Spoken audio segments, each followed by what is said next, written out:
Assalamualaikum warahmatullahi wabarakatuh. Perkenalkan, nama saya Kun Hairon dengan nomor NIM 2319219P. Di sini saya ingin memenuhi tugas keperawatan kritis dengan dosen pengampu Nartian Nuari Pratama. Di sini saya ingin menjelaskan mengenai asuhan keperawatan gagal nafas. Definisi dari gagal nafas sendiri yaitu merupakan suatu kegagalan sistem pernapasan untuk mempertahankan pertukaran oksigen dan karbon dioksida dalam jumlah yang dapat mengakibatkan gangguan pada kehidupan. Gagal nafas terjadi bila mana pertukaran oksigen terhadap karbon dioksida dan paru-paru tidak dapat melihat laju konsumsi oksigen dan pembentukan karbon dioksida dalam sel tubuh, sehingga menyebabkan tegangan oksigen kurang dari 50 mm air raksa atau hipoksemia dan peningkatan karbon dioksida lebih dari 45 mm air raksa atau hiperkapsia. Di sini klasifikasi gagal nafas kita menjadi bagi dua.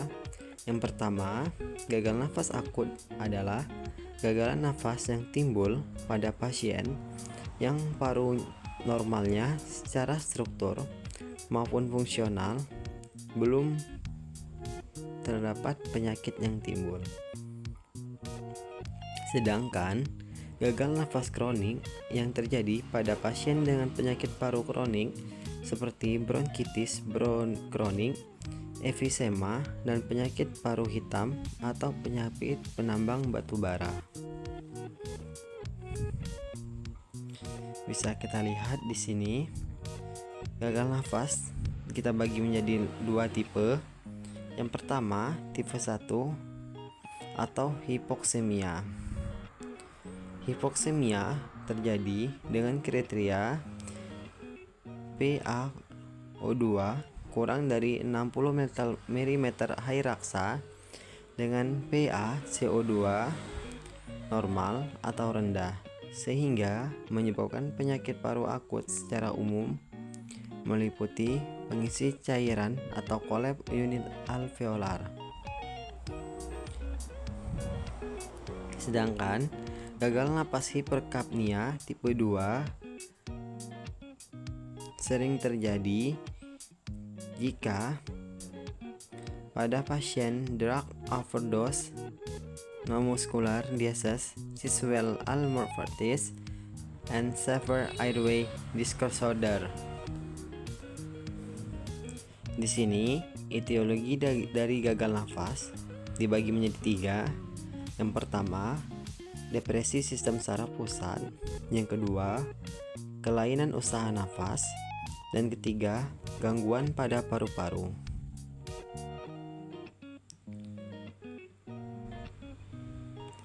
Sedangkan penyebab dari gagal nafas dibagi menjadi tiga yang seperti disebutkan di awal. Yang pertama, gangguan ekstrinsik paru, di mana dibagi menjadi dua lagi, terdapat penekanan pusat pernapasan dan gangguan neuromuskular, dan gangguan pleura dan dinding dada. Sedangkan gangguan intrinsik paru dibagi menjadi beberapa jenis.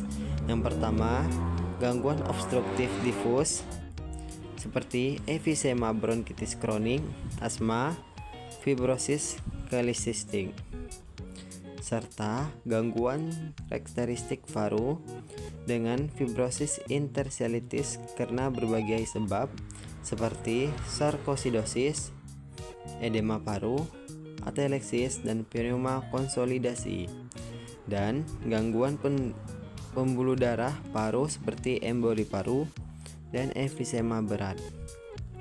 Sedangkan patofisiologi dari gagal nafas terbagi menjadi dua jenis, yaitu gagal nafas tipe 1 atau yang sering disebut sebagai hipoksemia, dan gagal nafas tipe 2 atau yang sering disebut dengan hiperkapnia.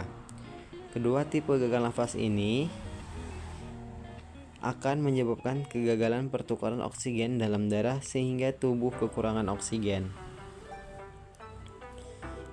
Gangguan yang mungkin menyebabkan terjadinya hipoksemia dapat diakibatkan oleh FLO2-nya rendah, gangguan disfungsi, dan yang ketiga hipoventilasi, yang keempat stunting, dan kelima VQ-nya mismatch. Sedangkan gejala klinis dari gagal nafas dari pemeriksaan analisa gas darah tepi sering diagnosa dapat ditegakkan dengan pemeriksaan klinis. Yang pertama, apnu, yang kedua, sianosis, yang ketiga, perubahan pola napas, yang keempat, analisa gas darah yang berbeda, dan yang kelima adalah fototoraks. Penata laksanaannya, yang pertama, terdapat airway management, yang kedua, koreksi hipoksemia. Jika terjadi koreksi hipoksemia, maka berikan oksigen via nasal kanul, face mask, atau NRM. Lakukan intubasi dengan gunakan medical ventilator bila perlu untuk memberikan oksigen yang adekuat ke jaringan. Yang kedua, pertahankan PaO2 kurang dari 60 mm air raksa atau arterial SaO2 kurang dari 90% dengan catatan koreksi hiperkapnia. Yang kedua, penggunaan ventilasi mekanik. Yang ketiga, obati penyakit yang melatar belakangi gagal nafas. Untuk asuhan keperawatan sendiri bisa kita lihat di sini kita melakukan pengkajian. Yang pertama, gejala. Berdasarkan gejala bisa kita lihat terdapat beberapa jenis. Yang pertama, gagal nafas total, di mana aliran udara di mulut dan hidung tidak dapat didengar atau dirasakan. Pada gerakan nafas spontan terlihat rekterasi supra-clavicular dan sela iga. Tidak ada pengembangan dada pada inspirasi dan adanya kesulitan inflasi paru. Yang kedua, gagal napas parsial atau sebagian. Yang ketiga, terdapat suara napas tambahan seperti snoring dan wheezing, dan ada retraksi dada. Yang ketiga, hiperkapnia, di mana terjadi penurunan kesadaran PCO2 dengan keadaan meningkat.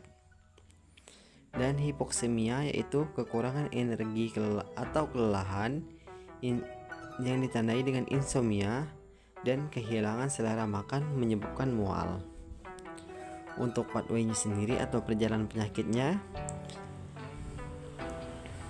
jadi bagi kita lihat di sini ada inspeksi. Bisa kita lihat penggunaan otot bantu nafas atau retraksi introkostral atau subraknal. Yang kedua, terkadang tidak terlihat pengembangan dada seperti polisemia, peplidepnia, bistepnia, takipnia, sianosis, dan seputum sedikit berbusa. Untuk perkusinya, bunyi peka di atas area konsolidasi, takikardi atau aritmia. Yang keempat, auskultasi bisa kita lihat pada awal normal namun lemah. Pada penyakit tertentu terdengar suara wheezing, ronki, snoring, dan crackless. Untuk pemeriksaan penunjangnya bisa kita lakukan pemeriksaan lab darah lengkap, spirometri, analisa gas darah, pemeriksaan mikrobiologi sputum, pemeriksaan ronsen. Di sini kita dapat melihat keadaan patologis. Untuk kemajuan proses penyakit yang tidak diketahui, terlihat gambar akumulasi udara atau cairan, serta EKG mungkin memperlihatkan bukti renggang jantung di sisi kanan atau bisa dikenal dengan distritmia.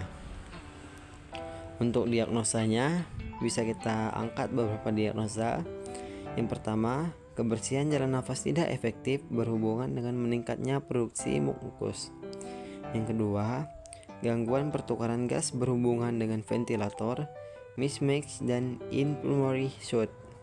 Yang ketiga, defisit perawatan diri berhubungan dengan penurunan kesadaran.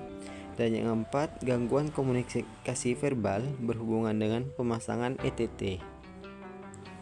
Intervensinya bisa kita angkat dari jalan nafas tidak efektif dengan kriteria hasil jalan nafas kalian paten. Kalian dapat melakukan pengeluaran sekresi yang efektif. Pada foto torak tak tampak gambaran infiltrat. Di sini intervensinya bisa kita lihat dari kebersihan jalan nafas dan rasionalnya. Diagnosa kedua, batuk efektif bisa kita lihat kriteria hasilnya dan rasionalnya. Diagnosa ketiga, Diagnosa ketiga adalah defisit perawatan diri. Bisa kita lihat tujuannya dengan selama menjalankan proses keperawatan kebutuhan ADL terpenuhi, kriteria hasil semua anggota badan pasien tampak bersih. Intervensi dan rasionalnya bisa kita lihat. Dan diagnosa ketiga adalah ketidakmampuan berbicara atau hambatan dalam komunikasi, dengan tujuan kalian mampu berkomunikasi secara efektif. Dengan kriteria hasil, kalian mampu menggunakan alat komunikasi alternatif. Kalian mampu mengutarakan maksud atau keinginannya. Dengan intervensi dan rasionalnya bisa kita lihat. Oke, terima kasih. Itulah sedikit dari penjelasan saya mengenai asuhan keperawatan gagal nafas pada pasien yang dapat kita lakukan sebagai perawat yang profesional. Akhir kata saya ucapkan wassalamualaikum warahmatullahi wabarakatuh.